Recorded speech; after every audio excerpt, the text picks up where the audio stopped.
See, what people don't understand is I have been racially beaten up for being white.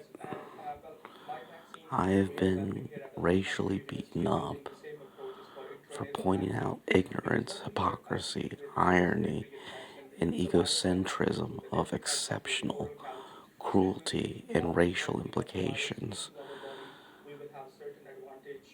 I have been an exemplary treater of women and people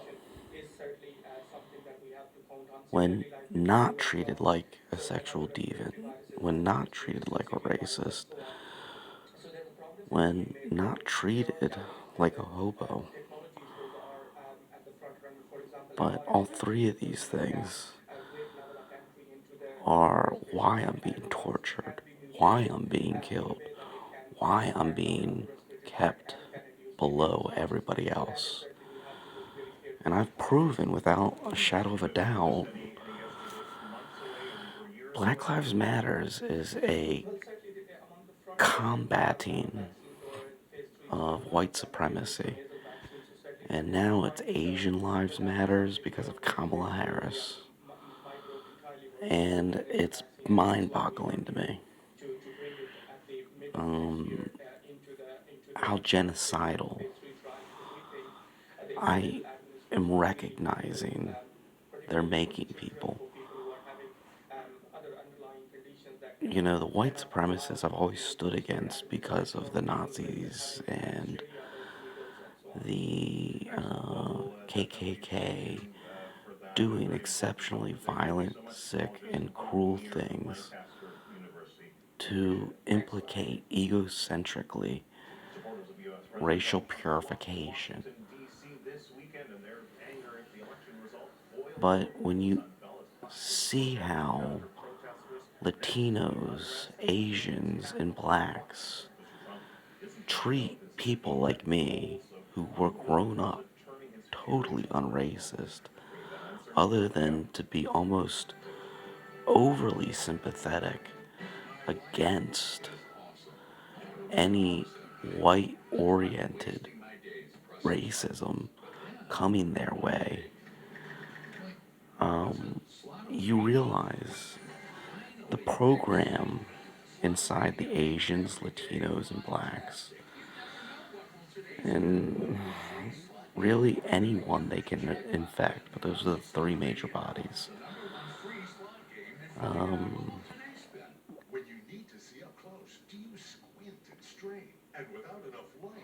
Obviously,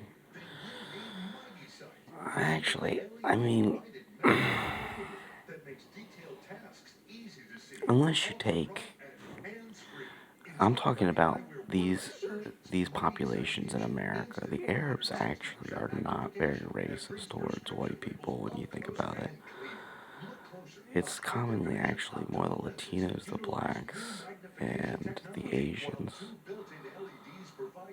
um, who have become genocidal towards us.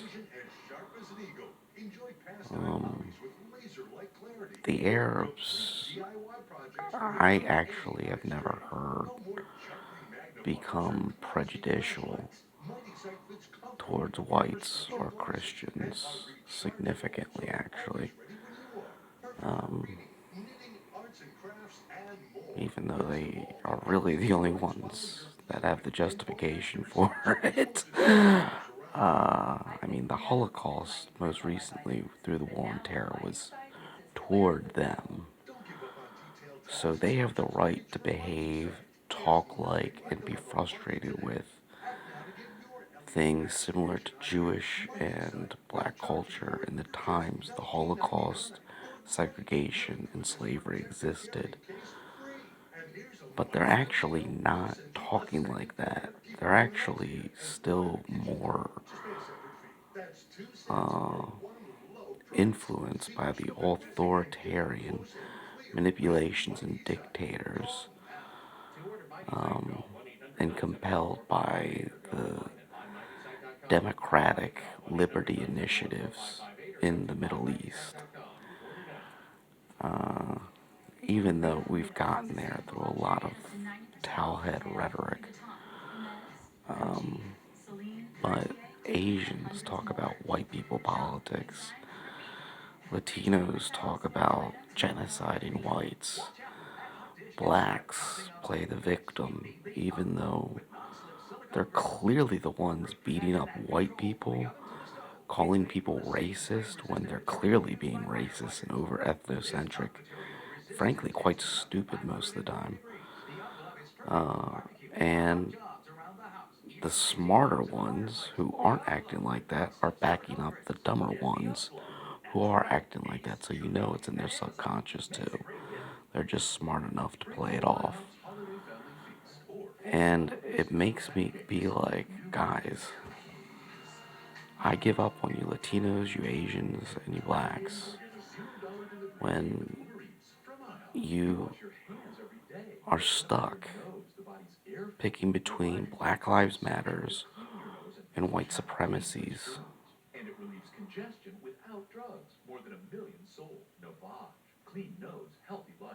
These are both ethnocentric constructs and concepts, principalized by their rhetoric and their never ending lack of self awareness towards us all being people. Um,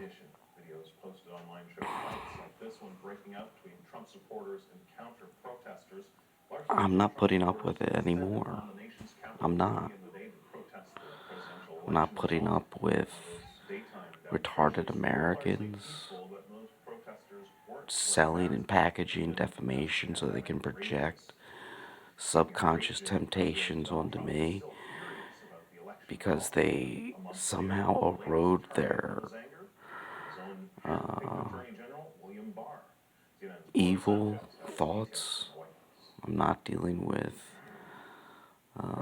minorities inflicting genocidal ideas towards me as though I invoke these genocidal ideas through white supremacy when I've been none of the sort.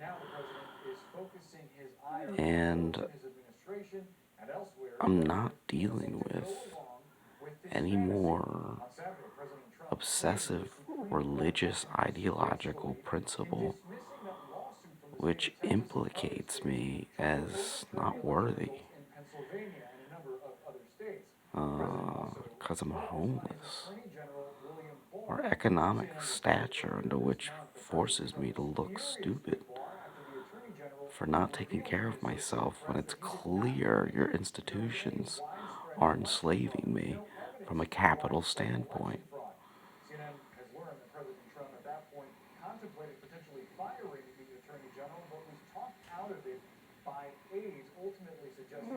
This leaves me with nothing to know on.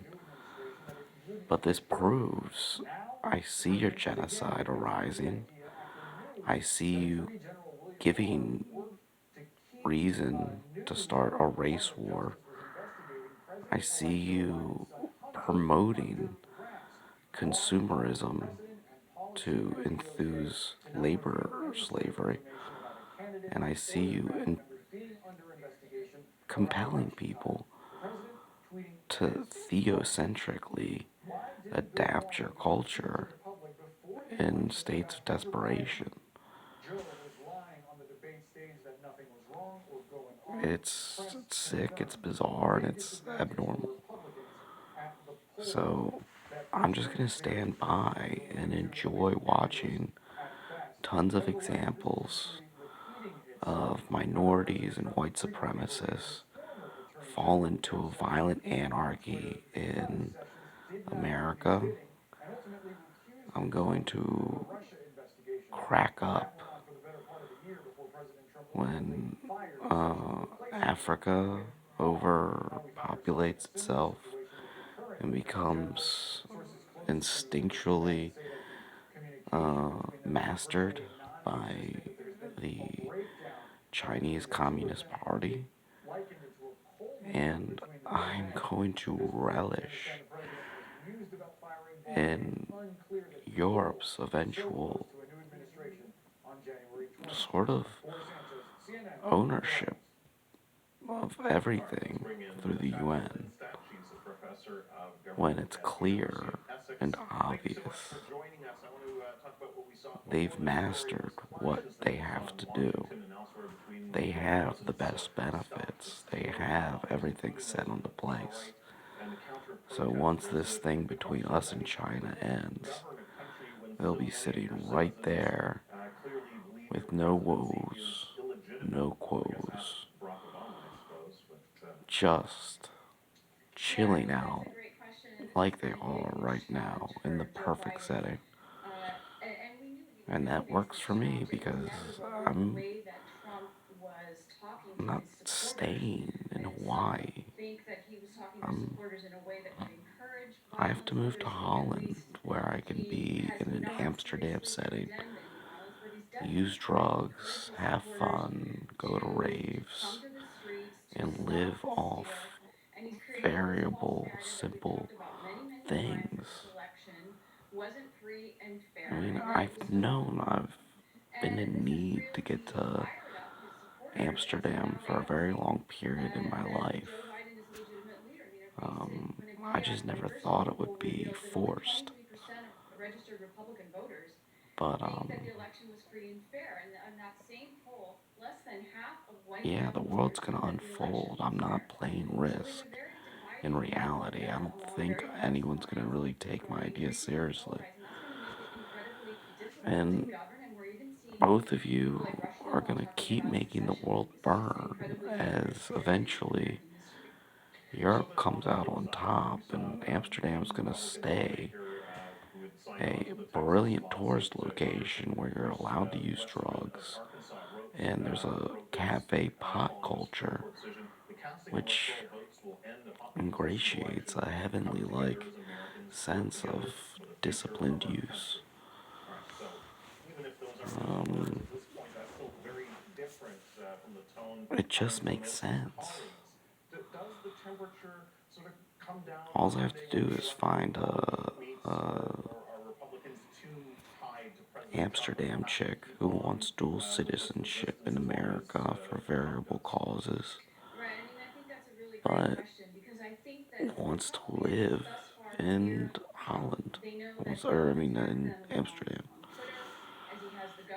Um, Sorry, I get all those Dutch places confused and mixed up, but Amsterdam's Switzerland or is that Holland?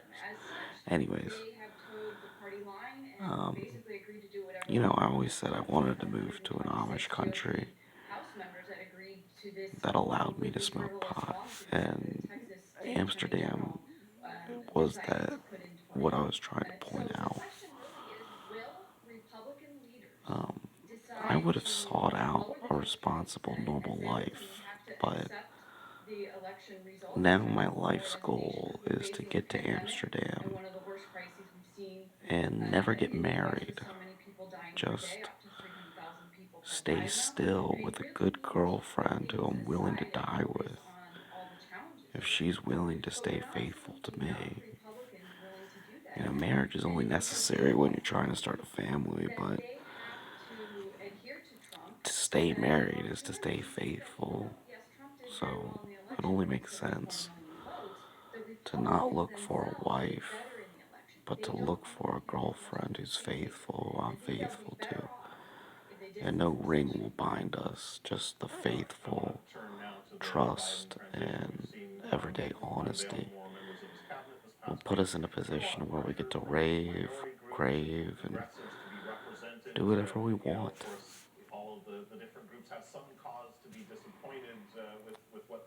They all speak English in Europe, pretty much, relatively fluently for the most part.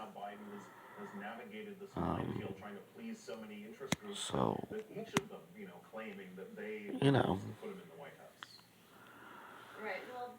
you forced me not to do it. And watching you all make a mockery of Homo sapien life will be my treat going out. Watching you all torture each other for having tortured me.